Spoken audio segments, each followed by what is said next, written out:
اللہ تعالیٰ نے انسانوں کے لیے گھروں کو سکون کی جگہ بنایا ہے۔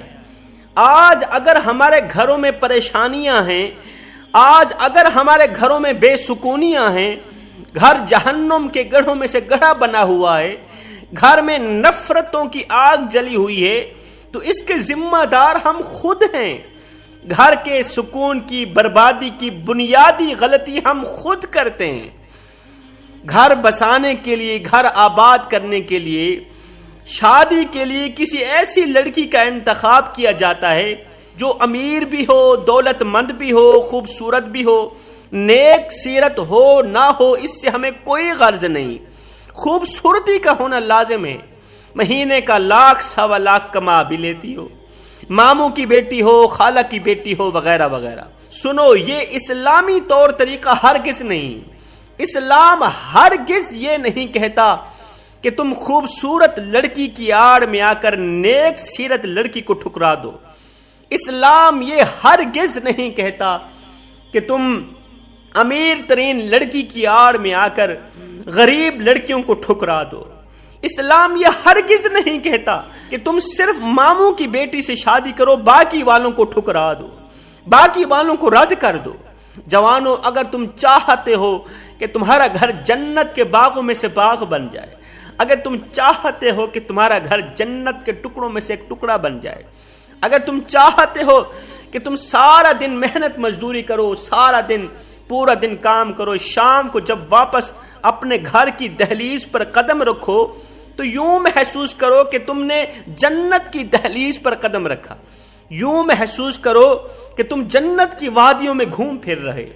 فرمایا، اگر تم چاہتے ہو کہ تم گھر کی دہلیز پر قدم رکھو تو آگے استقبال کرنے والی بیوی تمہاری منتظر ہو، انتظار میں ہو، تو فرمایا جب بھی شادی کرنا، کسی ایسی لڑکی سے شادی کرنا جس کے اندر یہ 3 خوبیاں، 3 وصف ضرور پائے جاتے ہیں۔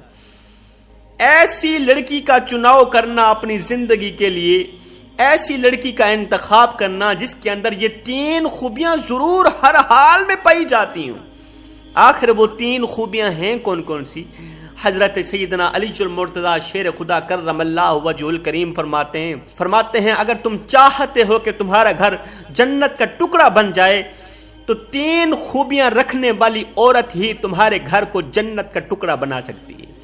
3 وصف رکھنے والی عورت ہی تمہارے گھر کو آباد کر سکتی ہے، تمہارے گھر کو سکون دلا سکتی ہے، تمہارے گھر کو جنت کے باغوں میں سے باغ بنا سکتی ہے۔ پوچھا گیا حضرت وہ 3 خوبیاں کون کون سی ہیں؟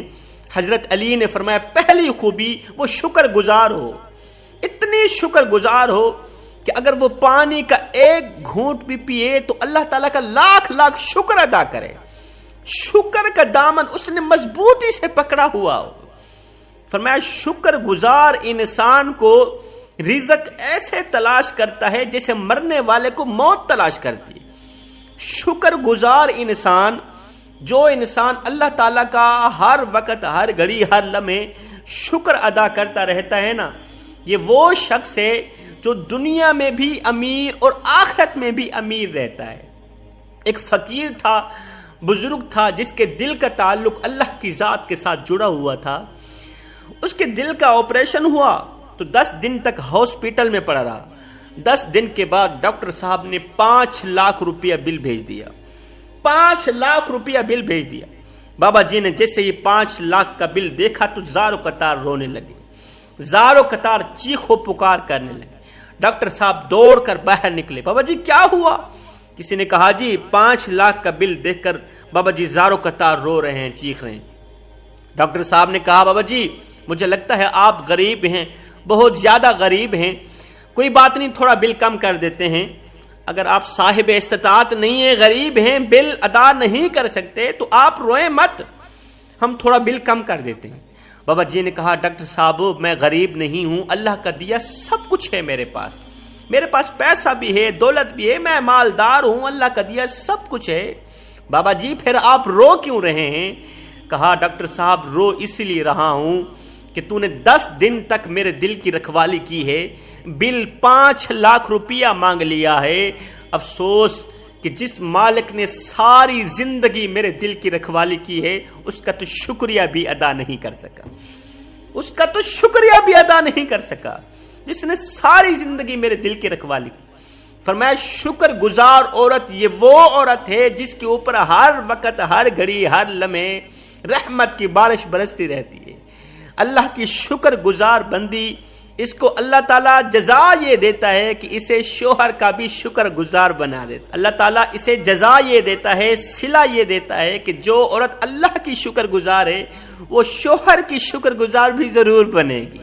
فرمایا دوسری خوبی، ایک ایسی بیوی جو دین کے معاملے میں تمہاری مددگار رہے، ایک ایسی بیوی جو انسان کو اللہ کا محبوب بنا دے، دین کا علم رکھنے والی بیوی، نماز پڑھنے والی، قرآن پڑھنے والی، تہجد پڑھنے والی، اچھے کردار والی، اچھے اخلاق والی، ایک ایسی عورت جو کسی گنہگار مرد کو اللہ کا ولی بنا دے، پانچوں وقت کا نمازی بنا دے۔ ایک صحابیہ تھی جن کا نام ام سلیم تھا، اسی دور میں ایک صحابی تھے جن کا نام ابو طلحہ تھا۔ ابو طلحہ نے ابھی کلمہ نہیں پڑھا تھا، ابھی مسلمان نہیں ہوئے تھے۔ ابو طلحہ نے اس صحابیہ ام سلیم کے پاس پیغام بھجوایا کہ میں آپ سے شادی کرنا چاہتا ہوں، میں آپ سے نکاح کرنا چاہتا ہوں، آپ کو اپنی زندگی میں لے کے آنا چاہتا ہوں۔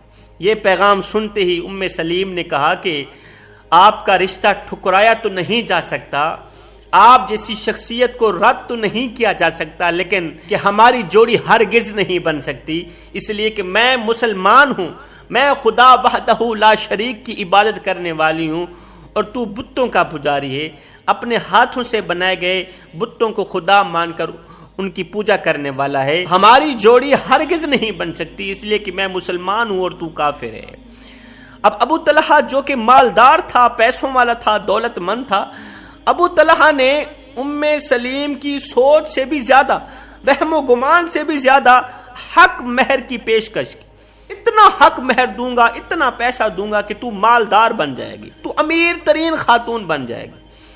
یہ ام سلیم انکار پر انکار کرتی رہی، بار بار انکار کرنے کے بعد ام سلیم نے کہا مجھے تیرے پیسوں کی ضرورت نہیں ہے، اگر تو مجھ سے واقعی شادی کرنا چاہتا ہے، اگر تو واقعی مجھے اپنانا چاہتا ہے تو حق مہر کی جگہ مجھے پیسے نہ دے، مال دولت کچھ بھی نہ دے، بس تو مسلمان بن جا، یہی حق مہر میرے لیے کافی ہے۔ ابو طلحہ نے گھر جا کر سوچا کہ ام سلیم بات تو ٹھیک کرتی ہے، اپنے ہاتھوں سے بنائے گئے بتوں کی ہم پوجا کرتے ہیں۔ کافی سوچ و بچار کے بعد ابو طلحہ کلمہ پڑھ کر مسلمان ہو گیا۔ کلمہ پڑھ کر مسلمان ہوا، ام سلیم سے شادی کر کے گھر لے گیا، ام سلیم سے نکاح کر لیا۔ حضرت انس رضی اللہ تعالیٰ عنہ کو جب پتہ چلا، حضرت انس رضی اللہ تعالیٰ عنہ فرماتے ہیں مجھے اللہ کی ذات کی قسم میں نے دنیا میں ایسی عورت کوئی نہیں دیکھی جس کو اتنا بڑا حق مہر ملا ہو، جس کو اتنا اچھا حق مہر ملا ہو کہ جس عورت نے جہنمی شخص کو جنتی بنا دیا۔ میں شادی کے لیے کسی ایسی عورت کا انتخاب کرو جو دین کے معاملے میں تمہاری مدد کرے۔ فرمایا تیسری خوبی عورت کا نمازی ہونا۔ سبحان اللہ، یہ وہ عورت ہے کہ جس گھر میں جاتی ہے نا، رحمت کے فرشتے بھی اسی گھر کی طرف رخ کرتے ہیں، رزق بانٹنے والے فرشتے بھی اسی گھر کی طرف رخ کرتے ہیں۔ اس گھر میں کبھی بھی پریشانی نہیں آتی، کبھی دکھ نہیں آتے، کبھی غم نہیں آتے۔ شادی کے لیے جب بھی انتخاب کرنا، ایسی لڑکی کا، ایسی عورت کا انتخاب کرنا جس کے اندر یہ تین خوبیاں پائی جاتی ہوں۔ پہلی خوبی وہ اللہ کی شکر گزار ہو، دوسری خوبی دین کے معاملے میں شوہر کی مدد کرے، تیسری خوبی وہ پانچوں وقت کی نمازی۔